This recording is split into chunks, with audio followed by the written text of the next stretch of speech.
तेलंगाना के वरंगल में road and safety rally निकाली गई। रैली में वरंगल सुपर स्पेशलिटी अस्पताल की तामीराती कामों में हिस्सा लेने वाले मजदूर और मुलाजिमीन ने भी हिस्सा लिया।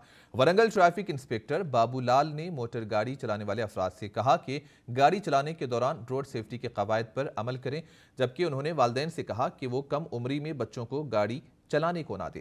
मोटरसाइकिल चलाने के दौरान हेलमेट का इस्तेमाल करें और सेलफोन पर बात ना करें। कार चलाने वालों को सीट बेल्ट इस्तेमाल करने की हिदायत दी गई ताकि हादसात की वजह से होने वाले जानी नुकसानात को रोका जा सके।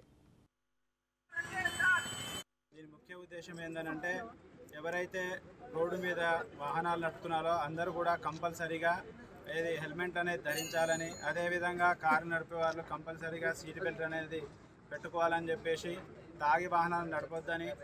సో భారతదేశంలో జరిగే రోడ్డు ప్రమాదాల్లో ఎక్కువ శాతం మంది కూడా हेलमेट పెట్టుకోకుండా సీట్ బెల్ట్ పెట్టుకోకుండా